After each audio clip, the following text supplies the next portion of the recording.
అందరికీ నమస్కారం. నేను డాక్టర్ శిరీష, పల్మనాలజిస్ట్, శ్రీవారి హాస్పిటల్, ఆత్మకూరు. ఈరోజు నేను సిఓపిడి అంటే క్రానిక్ అబ్స్ట్రక్టివ్ పల్మనరీ డిసీజ్ గురించి అవగాహన కల్పిద్దాం అనుకుంటున్నాను. మీరు హార్ట్ అటాక్ అని వినే ఉంటారు. అది ఫస్ట్ కాజ్ ఆఫ్ డెత్.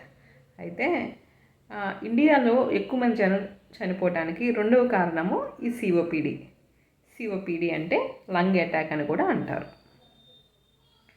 అంటే ఏంటి, ఏమవుతుంది అంటే ఎయిర్వేస్ ఉంటాయి కదా, ఎయిర్వేస్ అంటే గాలి పోవటానికి ట్యూబ్స్ ఉంటాయి కదా లంగ్స్కి, అవి చిన్నవైపోయి ఎక్కువ గల్ల చేరిపోవటం వాటిలో.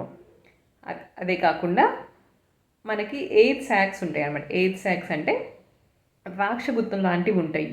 ఆక్సిజన్, కార్బన్ డైఆక్సైడ్ ఇవి ఎక్స్చేంజ్ అవ్వడానికి. అంటే మనం తీసుకున్న గాలి నుంచి ఆక్సిజన్ అన్ని పార్ట్స్కి పంపించడానికి, కార్బన్ డైఆక్సైడ్ అక్కడ నుంచి బయటకు వచ్చి లంగ్స్ ద్వారా వచ్చి మళ్ళీ బయటికి పంపించడానికి ద్రాక్షగుత్తంలాగా ఎయిర్ సాక్స్ అంటారు, అందులోనే అంటారు. ఈ ఎయిర్ సాక్స్ డ్యామేజ్ అయిపోతాయి. ఎందుకు వస్తుంది సిఓపిడి, ఎందుకు ఈ విధంగా జరుగుతుంది అంటే స్మోకింగ్. మెయిన్ కాజ్ ఏంటంటే స్మోకింగ్. ఎవరైతే సిగరెట్ స్మోకింగ్ ఇదంతా ఎక్కువ చేస్తారో వాళ్ళు ఎక్కువ బాధపడుతూ ఉంటారు. స్మోకింగ్ చేసేవాళ్ళు కాదు, స్మోకింగ్ చేసే వాళ్ళ పక్క నుండి పీలుస్తూ ఉంటారు కదా, వాళ్ళకు కూడా డేంజరే. సెకండ్ హ్యాండ్ స్మోక్ అంటారు. అదేవిధంగా ఇండస్ట్రియలైజేషన్ ఇవన్నీ పెరిగిపోయిన తర్వాత కెమికల్స్ అంటే కన్స్ట్రక్షన్ సైట్స్లో ఉండి ఎక్కువ దుమ్ముకి వీటికి ఎక్స్పోజ్ అయ్యే వాళ్ళకి, ఎయిర్ పొల్యూషన్కి ఎక్కువ ఎక్స్పోజ్ అయ్యే వాళ్ళకి, అదేవిధంగా కొన్ని ఫ్యాక్టరీస్లో పనిచేసి పాయిజనస్ గ్యాసెస్ ఇవన్నీ వచ్చే వాళ్ళకి ప్రమాదం ఉంటుంది. పల్లెటూరులో అయితే కట్టెల పొయ్యితో చేసుకుంటూ ఉంటారు, వాళ్ళకి ప్రమాదం.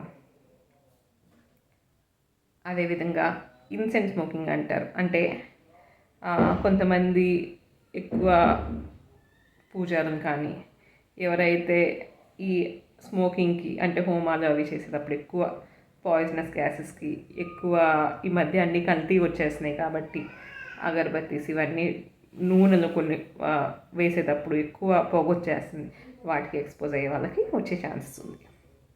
ఇంకా ట్రాఫిక్లో ఎక్కువ పనిచేసే వాళ్ళు, ట్రాఫిక్ పోలీస్ కానివ్వండి, వీళ్ళందరికీ ఎక్కువ వచ్చే ఛాన్సెస్ ఉంది. దీన్ని మనం ఏ విధంగా అవాయిడ్ చేయాలంటే స్మోకింగ్ అవాయిడ్ చేసేయాలి. ఇంకా ఇప్పుడు నేను చెప్పినవన్నీ ఎయిర్ పొల్యూషన్ వీటిని అవాయిడ్ చేయాలి. ఎందుకు వస్తుంది అంటే ఇవి కారణాలు. లక్షణాలు ఏంటంటే ఆయాసం రావటము, దగ్గు రావటము, గల్లు రావటము, అదేవిధంగా కుయ్యి అనే శబ్దాలు రావటము, ఇవన్నీ వీటి లక్షణాలు. ఇదేంటంటే ప్రోగ్రెసివ్ డిసీజ్, అంటే లేట్గా వస్తుంది. 40-45 ఇయర్స్ దాటిన తర్వాత వస్తుంది. ఇంకొకసారి వస్తే అంతే ఉండిపోద్ది అనమాట. ఇది రాకుండా మనం చూసుకోవాలి. అంటే మెడిసిన్స్ ఉన్నాయా అంటే మెడిసిన్స్ ఉన్నాయి, స్టేజెస్ ఉంటాయి అనమాట. ఆ స్టేజెస్ బట్టి అంటే ఏ స్టేజ్ ఉంది, మైల్డా, మోడరేటా, సివియరా, వెరీ సివియరా, ఏ స్టేజ్ ఉంది, ఆ స్టేజెస్ బట్టేసి దీనికి మెడికేషన్స్ ఉంటాయి. ఇన్హలేషనల్ మెడికేషన్స్ కానివ్వండి, తర్వాత ట్యాబ్లెట్స్ కానివ్వండి, ఇవన్నీ ఉంటాయి. ఇంకా కొంతమందికి బాగా సివియర్ అయిపోయి ఆక్సిజన్ మీద ఉంటారు అని వినే ఉంటారు. అంటే ఏంటంటే ఎవరికైతే ఆక్సిజన్ ఒక రేంజ్ కన్నా తక్కువ ఉంటుంది, అంటే 88 కన్నా ఆక్సిజన్ 88% సాచురేషన్ కన్నా ఎవరికైనా తక్కువ ఉంటుందో, ఇంకా కార్బన్ డైఆక్సైడ్ శరీరంలో ఉండిపోతూ ఉంటుందో, వాళ్ళకి ఏంటంటే ఎక్కువ రోజును లంగ్ డిసీజ్ ఉండటం వల్ల గుండె మీద కూడా ప్రభావం చూపిస్తుంది. అటువంటి వాటికి ఇంటి దగ్గరే ఆక్సిజన్ పెట్టుకోమని కూడా ప్రిస్క్రైబ్ చేస్తారు. లాంగ్ టర్మ్ ఆక్సిజన్ థెరపీ అంటారు, మెడిసిన్స్ కాకుండా.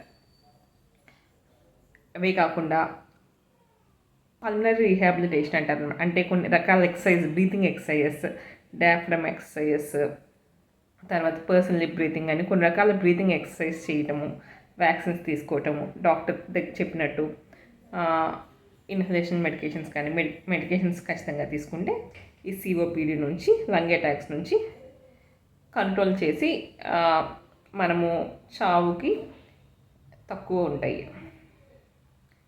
Thank you. ఈ ఇమేజెస్ను మనము ఎంఫిసిమాలో ఎయిర్ స్పేస్ డ్యామేజ్ అయినట్టు, బ్రాంకైటిస్లో ఎయిర్ ట్యూబ్స్ నేరో అయిపోయి దాని కళ్ళతో నిన్న చూడొచ్చు. అదే ఎక్స్రే బాగా డార్క్గా కనిపించటము, ఊపిరితిత్తులు సాగి ఉండటము, తర్వాత డయాఫ్రమ్స్ ఫ్లాట్గా ఉండటము చూడొచ్చు. Thank you.